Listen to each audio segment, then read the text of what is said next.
Hey everybody, I'm Penny the Dragon and welcome to Buried. Buried is an interactive story. The plot will change based on the choices you make. The story is broken into 5 chapters. Play straight through or at your own pace. There's no waiting and no pausing. No pauses. Enjoy and choose wisely. Oh. Ooh. Oh guys, you're gonna want to have headphones on for this because the sounds are amazing. Ooh. I open my eyes and the first thing I want to do is scream. I'm flat on my back and everything seems to hurt. The trees overhead look familiar. It's a clear night, almost beautiful. Except for the fact that this means I've been out cold for at least 6 hours. There's something wrong. I don't remember what, but something happened and my head hurts. A ringing in my ears. Was there an accident? An explosion, I think. I remember Dennis screaming, but after that, I can't remember. As I sit up, I notice that my hard hat has been thrown off. I look around the area, but it's not here. It feels strange to go anywhere without the hard hat. But I've got to find the other members of the crew. They could be in danger. Okay, so first choice. Search for the hard hat, or forget the hat and search for the crew.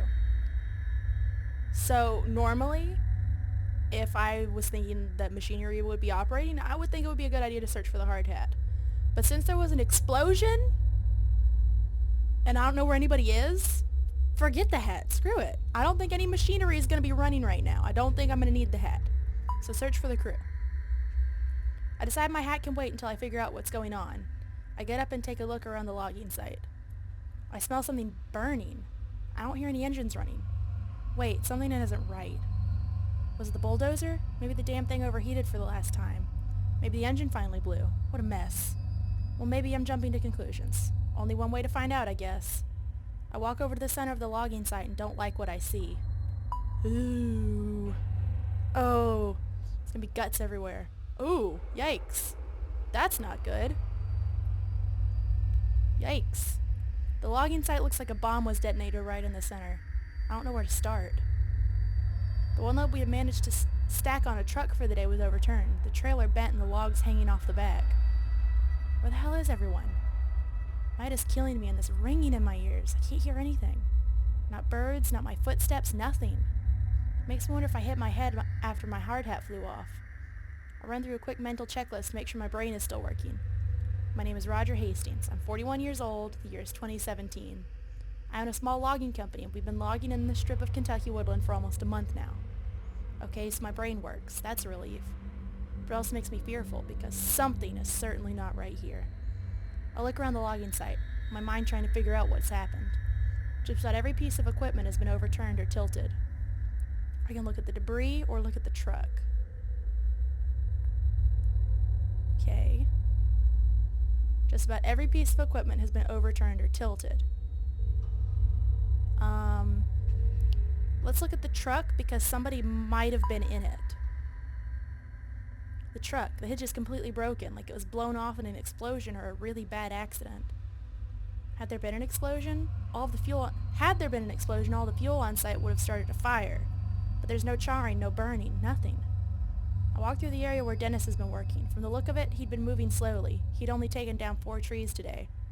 His metal lunchbox is open, an indicator that he'd been taking an early break. But he's not here. No one's here. Where the hell is everyone?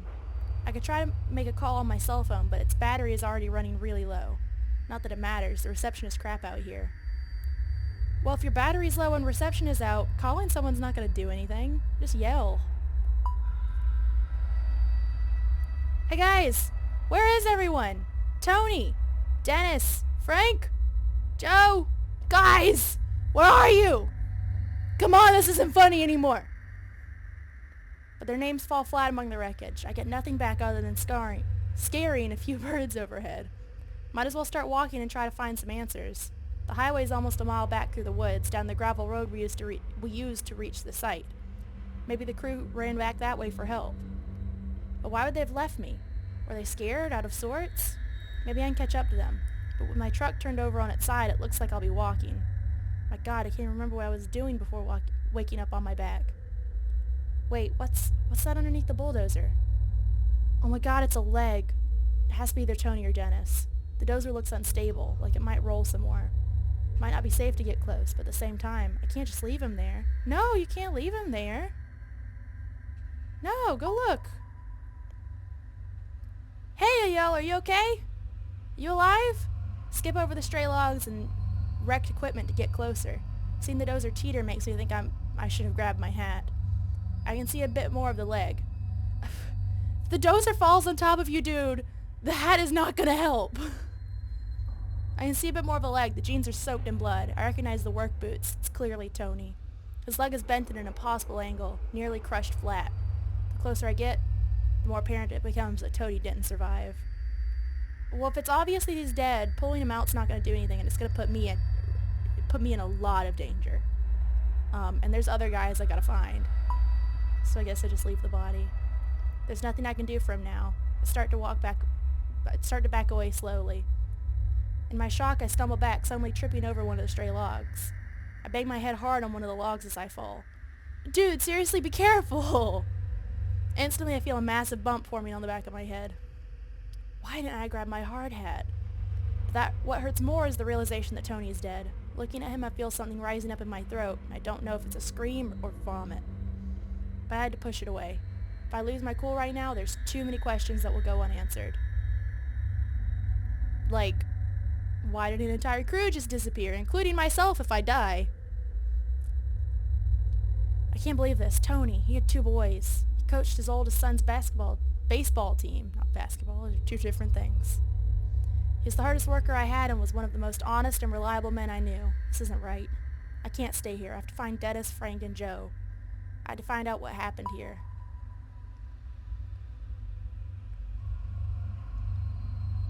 Okay, more logs. Lovely. So I walk through the stacks of logs from last week or so of work. Everything feels frozen. This high-pitched sound in my ears, it's terrible. It keeps happening every few seconds and sounds like it's coming from far away. Is that the sound I'm hearing? I can't help but wonder, is it my ears or something else? The silence out there is creepy. There's a smell, like the atmosphere after a bad summer storm. Might as well admit it, I'm a little scared. Everyone's missing and it's dead quiet out here. Dead quiet? Okay, that pun was unnecessary, sir. Very unnecessary. There doesn't even seem to be a breeze to rustle the leaves and branches. My right knee hurts like hell. My head was hurting so bad before that I never even noticed the pain in my knee. Must have hurt during the during the what? Accident? Or... Wait, is that Dennis? I see him sitting on the ground, motionless, about 30 feet away. I can yell or I can walk. Well, as of right now, I have no reason to suspect that there's anybody out there other than Dennis who would be alerted by my yelling. And if I just walk up, he obviously knows what's happening. He's probably not stupid. He knows what's happening. He's probably scared. If I just walk up and he doesn't see me, I could seriously scare him and he could lash out. So I'm gonna warn him that I'm here. Dennis! Dennis, can you hear me? I don't know why I keep turning my head like there's a mic in front of me. Yeah, I probably just peeked my mic. Sorry about that. Dennis lets out a shout like someone waking from a nightmare. He then looks back at me from the ground. Yeah, Roger, I hear you, he hollers back, and I head over to him. Dennis is built like a wrestler and has the tough personality to match. But in this moment, he looks disoriented and even a little anxious. But I'm glad to see him. The fear on his unusually confident face is alarming. What the hell happened? What's going on, he asks. I don't know. The crew's missing. Because I don't know that it's an explosion. Missing, Dennis says. Where do you think they went? I'm not sure, I say. It has me pretty freaked out. Something's not right here. Still sitting on the ground, he looks around the woods as if he was just now understanding the severity of the situation. The equipment's overturned. The dozers too, I say, wiping my forehead. You okay? I ask him. Yeah, just shaken up. Me too. This might be the most intimate conversation Dennis and I have ever had. While he and I have always been on good terms, we've never been particularly close. I always respected him, though. Sure, he's come to work a few times looking like he's been in a bar fight the night before. But I've also seen him do an enthusiastic impression of a dinosaur as he played with Tony's kids while they waited for their dad to finish up his shift. It's then that it hits me. Dennis and Tony were good friends. I'm not sure I want to rattle him with the news of Tony's death right now. Not before we know what's going on. But he has a right to know. If I don't mention him, Tony's like right behind me. He's just like right over there. Like, I can't just not mention it. There's 5 guys out here, including me. We only know where 3 of them are. I mean, I gotta tell him. Oi, yikes. You were up front with Dennis about Tony. That hurt my ears. Let me turn it down just a bit. Dennis's eyes fixate on me, startled. He's crushed under the dozer, I say. Dennis pauses for a moment, like he's trying to understand what I said. His eyes narrow and his bottom lip quivers. Shit, he says. I can tell that he's fighting back tears. He and Tony had been tight, almost like brothers. Hey, he adds quickly, as if trying to escape the reality of Tony's death. See that light? No, I say, what do you see? Don't even know, Roger, he says. It was like this flare of white light. It came right up out of the ground like an explosion. So there was an explosion, I say. Maybe it was some equipment, or... This was no equipment, Dennis interrupts, agitated. This huge ball of light came right out of the damn ground. What did it look like? Like looking into the sun, he says. It just feels like someone stabbed me in the eyes with a hot knife. When? I'm not sure, he answers. But I had finished about 10 trees for the day and was about to top one. That's when it happened. 10 trees? We saw that he had only done 4 trees. Where'd those other trees go? You're almost done with 10 trees, I asked. Yeah, he says, looking at the ground. You know, I wouldn't want to take a lunch break until I was done. And that's when the light blew up. Why? And that's when the light blew up. Why? You don't believe me? I believe you. Okay, every time we make a pivotal decision, I get blasted in the ears. I'm gonna try and fix that for you guys. Hopefully you don't blow your eardrums out. He saw what he saw, I think to myself. He had no reason to lie about this. My God, are you okay? Yeah, I'm fine. But if I'm being honest, it scared me pretty bad. If it's all the same to you, I'd like to get the hell out of here. We both stand up and start heading towards the road. It isn't until we start moving that I see Dennis is wounded. His right side is coated in blood, the red seeping through his blue work shirt. There's splatters of it here and there, but also a very large red spot that makes me worry. How'd you get that injury? I'm not sure, Dennis replies. Must have gotten thrown or hurt somehow from that light. It's then that I notice that the strange ringing noise is still filling the air. Hey, I said, stopping. Do you hear that high-pitched ringing noise every once in a while? Dennis looks scared when I ask him this question. He just nods. Thought it was just me, he says. He looks out of sorts and uncertain. I've never seen him like this before. It's obvious that he's looking for some reassurance. Even though I'm his boss, there's something very unnerving about this. We'll be okay. It's probably nothing. There's no reason to freak him out for no reason. He's pretty seriously injured. Let's be realistic, I tell myself. Might as well try to be empathetic. Out here in the middle of these woods, the ringing could be anything. Maybe a car alarm from through the woods or something. Still, even my passive comment seems to have reassured Dennis. He looks a bit calmer, more relaxed. We both start moving forward and don't say another word. Did you try to call Frank? Dennis asks. I know he had a cell on him today. Not yet. Luckily, I still have some battery left. I pull out my cell and call Frank. Happy I didn't make the call to Dennis earlier. It rings but he doesn't pick up. But then I hear his phone go off behind the stack of logs. Dennis and I give each other a look. As the phone goes to voicemail, I hang up and we walk behind the logs to find Frank's phone on the ground, abandoned. We look around for Frank but find nothing, not a single trace. So then I notice something really odd. A 10-foot wide hole in the ground right near where the phone was. But there's no stray piles of removed dirt or rocks. It's clean, smoothly dug, cut into the earth. Wide but only a few feet deep. It looks unnatural, like the ground was just deleted. No shovels or diggers used. Dennis walks over to it. This looks like the same kind of hole where I saw that light come from. I say nothing, my mind's spinning, but I don't know what to think. We need to get out of here, Dennis mutters. At that moment, that ringing noise carries through the forest again, sending a shiver down my spine. Dennis is right. Something strange going on, and we might not be safe here. But that ringing sound could be a clue to where the rest of the crew went.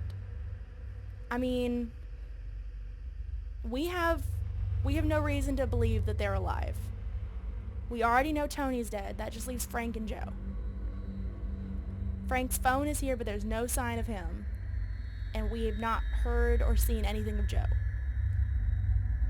So, I mean, we're just two guys. We're not a search crew. If we can get out of here, we can find a search crew and bring it back. And then that'll give those two guys the best chance of being found. So let's go. You decided to avoid the sound. With that, we turn and start walking to the west in the direction that I'm pretty certain leads to the road.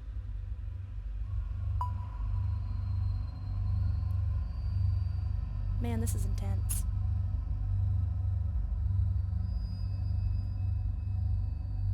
Sort of embarrassing. I've been a logger for nearly 15 years, but I'm finding it easy to get lost in these woods. I mean, being a logger doesn't make you a good navigator. The trees are so thick in places that the moonlight doesn't even reach the ground. It's easy to get turned around.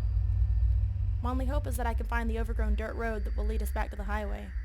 You sure we're heading the right way? Dennis asks. Pretty sure, I say. I turn to him and see that he's clearly in pain. It's at this moment that we come upon another one of those smooth holes. This one's even stranger because a nearby tree also has a chunk out of it. The arc goes smoothly through the ground and then up through the trunk, like a cartoon wrecking ball blasted through both of them. What the hell are those things? Dennis whispers to himself. He takes a step down into the hole, his boots creating perfect impressions in the shape, like footprints on a sand dune. Walk around it. I don't know what that thing is. I walk around the edge, each step sending pebbles down into the hole and ruining its perfect shape. I'm amazed at how smooth it is. Even rocks that were under the earth have been sheared to fit the spherical shape.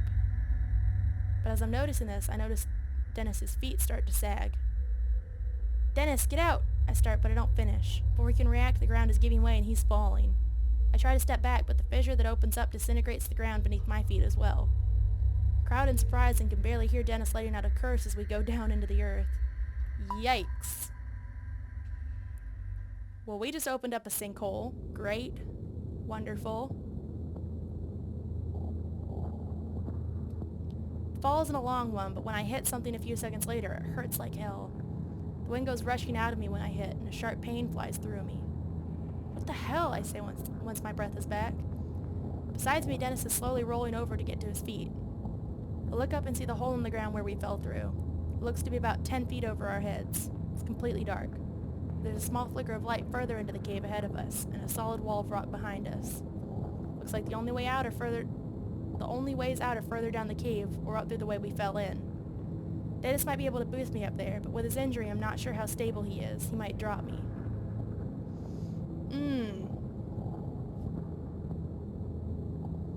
I'm less worried about him dropping me and more worried about him hurting himself even more, tearing something open.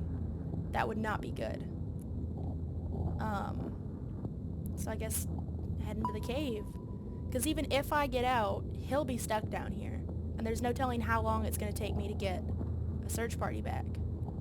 I decide we better not risk hurting ourselves trying to climb out. As we turn to head into the cave, I take a closer look at the light further ahead and realize it's artificial. We both start heading towards it instinctively. As we step into the light, panic gently gnaws at me because what I'm seeing makes absolutely no sense. It's no longer a cave or a hole. It's a long, sparsely lit corridor. Ooh. Ooh. It's a massive corridor, in fact. It seems to go on forever. I mean, it goes on a pretty good ways. This corridor is mostly dark with emergency lights every 10 feet or so. I turn to my left and see that there's a door which appears to lead upwards to the outside. But it's locked tight. I push as hard as I can, but no luck. Dennis, help me with this, I say. He comes over and we both try to kick the door open, but it doesn't budge. For some reason, someone doesn't want people getting out of here. Looks like we're headed down the hallway.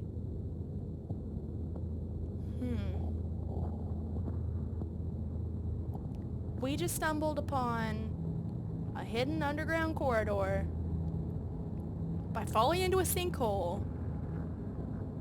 Doors are locked. The only door is locked.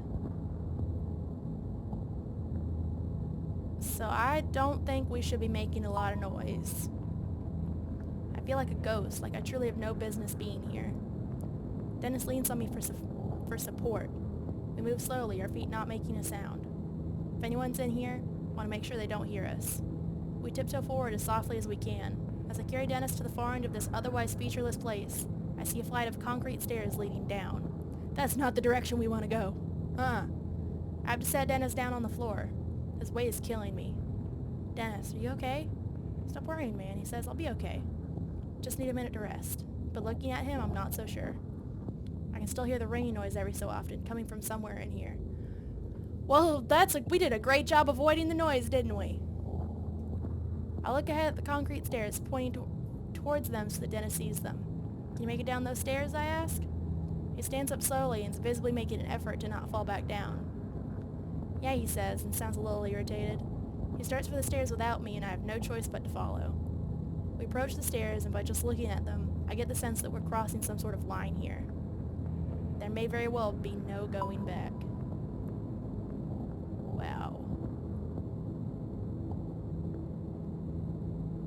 This place looks like it hasn't been used in a long time.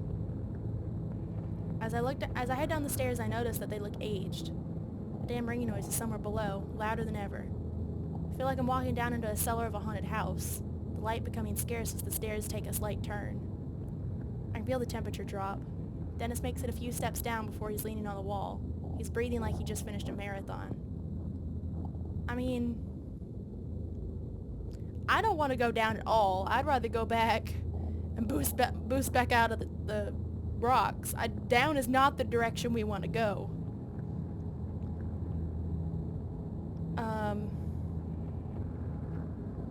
I mean, he's pretty hurt. We gotta slow down.